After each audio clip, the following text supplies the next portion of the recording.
Brought to you by Penguin.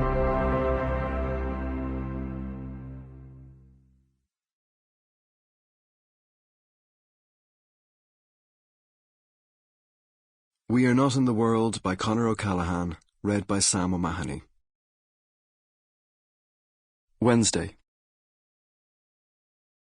This is it, she says. No less. Clearance to enter cockpit? Clearance pending. Paddy. She is behind me on the other side of the bunk's shut curtain, 20-something, not supposed to be here. I am, in the driver's seat, officially alone on the lam. It's a disgrace, she says. Is it? Big time. Hold fire, there's a good girl. Some of us are dying in here, she says. She adds nothing for a bit. Then, is this really necessary? Please. If you must, she says. S'il vous plaît. No less. Var så snill. I can hear her laughing in her bunk. The latter being Norwegian. Aren't you the dark horse, she says, smattering of the old Norse. Les Miserables.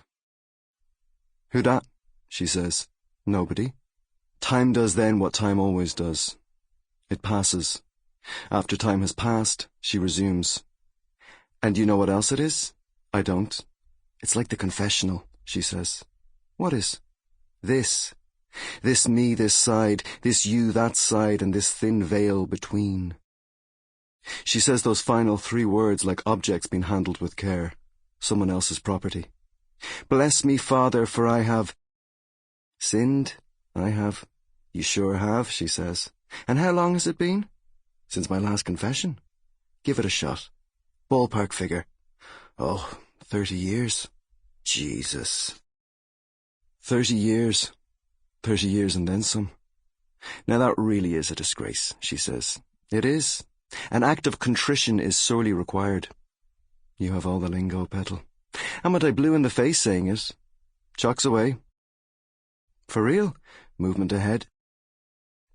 Thank crap for that, she says.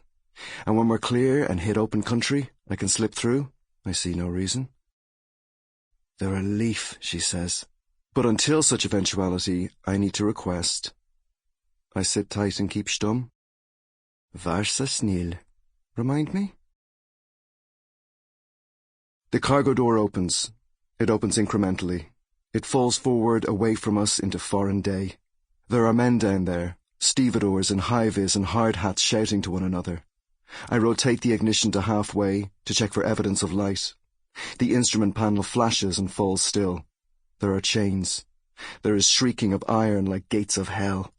Then this fluorescence gradually floods the floor between rows and creeps towards us and feels warm. We've been in black this past half hour. We've been blathering the glossolalia that she and I have been wont to blather years now. Lovely, hollow soap bubbles blown in one another's faces. Me up front, her in the bunk at my back. We've come this far without anyone knowing that she's in here, with me. Now this square of extravagant light at the far end of the hold, and people shouting and distant semaphore and hundreds of engines revving at once. I love this. You always say that, she says. Did I say that? Increasingly I can't tell the difference between what I think and what I say. And she has spent so long with me alone that she has had a hard time not responding to those things I think only. You always say you love this, she says. This moment when... She remembers right. American high school holidays gave us 2 uninterrupted months back in Ireland. A few of those summers, weary of extended rain and family, we rented a camper van and toured the continent. Of every ferry crossing, when she and I and her mom were still an item, this was my favourite bit. The cargo hold opening and men bellowing above the roar. All the vehicles starting up and sidling out in lines and separating into a whole continent of heat, the way blown dandelion seeds scatters in hundreds and thousands on the wind. I do. I love this. Me too, she says. Will it take forever? Will what take? This disembarkation, this pretending not to be here. Last on, love. Last off, she says. Sample complete. Ready to continue?